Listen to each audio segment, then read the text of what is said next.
T-minus 10 seconds. 9, 8, 7. Go for main engine start. Main engines up and burning. 3, 2, 1, 0, and liftoff of the Space Shuttle Discovery and the Upper Atmosphere Research Center. New era, studying the Earth's environment from space. Roger, roll, Discovery. Mission Control Houston, now controlling the flight of Discovery. On September 15th, 1991, the Space Shuttle Discovery captured on videotape several anomalous objects moving in unusual trajectories. 4 NASA scientists were asked to look at the footage, concluding, the objects seen are orbiter-generated debris, illuminated by the sun. The flicker of light is the result of firing of the attitude thrusters on the orbiter, and the abrupt motions of the particles result from the impact of gas jets from the thrusters. To illustrate the sequence of events, the flash is the thruster firing. The abrupt change in direction of the particles are a result of the gas jet which accelerates the debris. Dr. Jack Kasher, a physicist at the University of Nebraska, has recently completed an exhaustive analysis of the event. What I'm going to tell you is the result of my analysis as a physicist and a scientist, just taking the data and seeing where it goes. And the bottom line of my investigation is I started out my investigation assuming that there were ice particles and trying along the way to prove that there were ice particles. And I found out that, at least if you take the data that I've got and the analysis that I've gotten, that I've done of it, that's a completely untenable position. The camera was focused at infinity, and any little specks would just be invisible. And you can tell that's true because toward the end of the segment, the camera pans down and looks at the side of the cargo bay, and you can see it's grossly out of focus. Then it focuses and then turns toward the front. So it was focused at infinity. So any little particles near the camera don't work.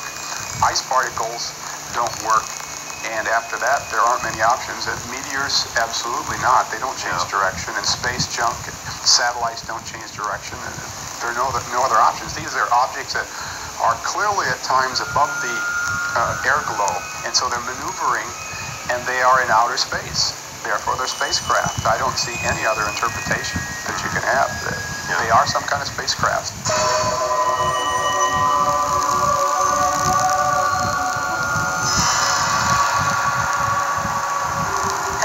This event was recorded, the shuttle was northwest of Australia, moving southeast into the sun. Here is the camera view from the shuttle just prior to the event. What appears to be the horizon is actually the top of the Earth's airglow. The Earth's physical horizon is located about 60 miles below the top of the airglow. Here you see the changes of direction of several of the objects after the flash. The main object will appear moving to the left, followed shortly by a flash, at which time the objects abruptly change direction, followed by 2 streaks.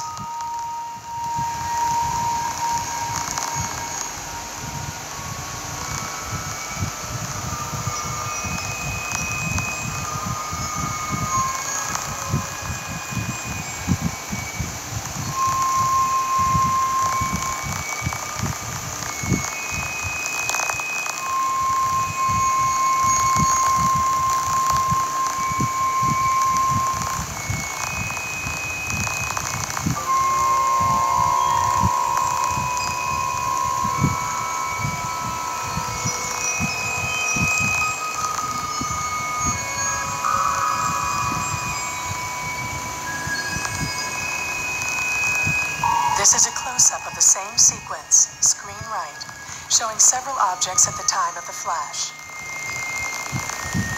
Note the regular pulsations of the objects, which is inconsistent with tumbling ice particles.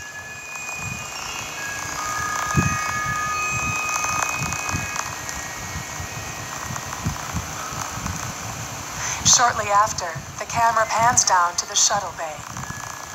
The jerkiness is a result of the camera movement.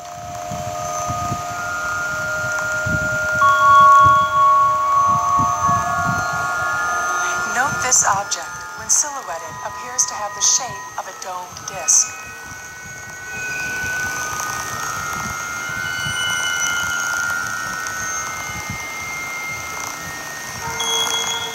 Later in the mission, this object shot through the upper corner of the frame.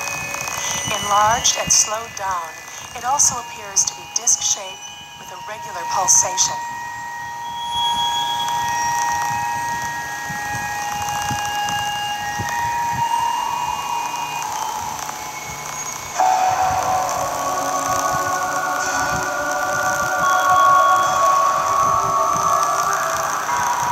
First, a simple observation. If the particles are accelerated by a blast from the attitude adjustment thrusters, then it would follow that the camera, which is attached to the shuttle, would register the change in attitude of the shuttle. Dr. Kasher has calculated the change would be about 6 degrees. However, no change in the camera frame occurs throughout the entire sequence.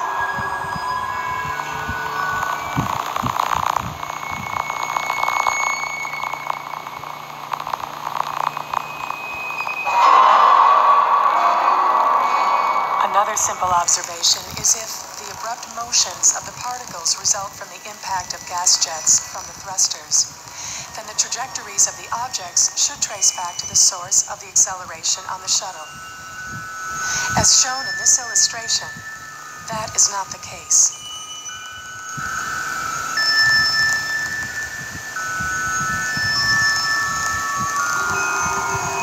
This is a graph of the main object's movement over time. The short downward section here indicates that the object is moving to the left in the frame.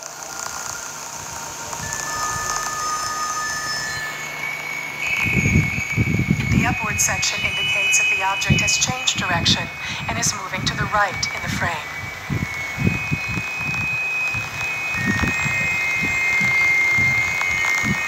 This area, which corresponds to the flash, indicates that the object has stopped dead in its tracks for a full half-second. Now, you tell me how this could work. If it's an ice particle, it's somewhere up about here. And I can prove, using the methods that I just pointed out, that before the flash, before the pre-flash, it's moving like this, in this direction. And the reason it stops, then, has to be that something is pushing back in this direction. Obviously, that can't be the shuttle. So the pre-flash explanation doesn't work. The reason that object, whatever it is, stops is not one of the attitude adjuster rockets. So we have a tremendous problem because it stops right at or just before the main flash. And it simply can't do that if it's an ice particle. Finally, Dr. Kasher has calculated the velocity of the main object and compared this to the known velocity of the thruster aboard the shuttle. For example, if the object is an ice particle, we can easily determine it to be 65 feet from the shuttle. At the flash, the object stops for a full half-second before accelerating in a different direction. If the flash is a thruster firing, then the gas jet takes a half-second to reach the object and begin to accelerate it. We therefore multiply distance with time to arrive at the exhaust velocity of the thruster, which should compare to the known velocity supplied by NASA of 8,400 feet per second. Yet these two figures are not even close to each other. To illustrate this another way, in order for this sequence to work, the object would have to be 22 miles from the shuttle. Knowing the direction that the object is accelerated, the thruster would have to be 15 miles from the shuttle, which clearly cannot be the case. So what does this all come down to? I've really tried to do a genuine, honest scientific inquiry into this. The reason I did it, of course, is because I didn't think the object would end up being ice particles, and that implies that they are spacecraft, which would be a very important thing. But I tried to be fair in what I did, and I didn't push my conclusions. And at times, it got to the point where I thought I would have to drop the whole thing because I got to points where I thought it was going to fall apart. It did not fall apart, and you've seen the analysis. There really is virtually nothing that supports the ice particle theory from the data that I have that are subjected to the analysis. And there are, on the other side of the coin, at least 5 proofs that the objects were not ice particles, therefore spacecraft. And they were either extraterrestrial or terrestrial. Obviously, that's the dichotomy that we have. And if they were terrestrial, that implies a whole new level of technology that's levels and levels beyond anything that we have on this Earth. You saw some of those accelerations that we discussed. Tremendous accelerations that would flatten any human pilot far beyond the capability of any craft that we have. So whether they're terrestrial or extraterrestrial, they're far beyond conventional programs. If they're terrestrial, that implies that we've been working on them for decades. Also implies that the Star Wars program is, I guess you might say, a sham, because we already have craft that are far beyond what we expected with Star Wars, and so that's been all kind of a waste of money. If they're extraterrestrial, it's really big news. We're being visited by other planets. It's also scary because those streaks that went through there, you can interpret those as well as I can. One possible explanation is that we were firing at them. That's a scary scenario. And so, once again, my analysis is a scientific one that at least satisfies me that those objects were not ice particles. And beyond that, we're all in the same boat together because we're speculating, and I have no evidence to prove what one was or the other, or whether one explanation works or the other, but it opens up the door, it opens up the can of worms to discussing some of these questions.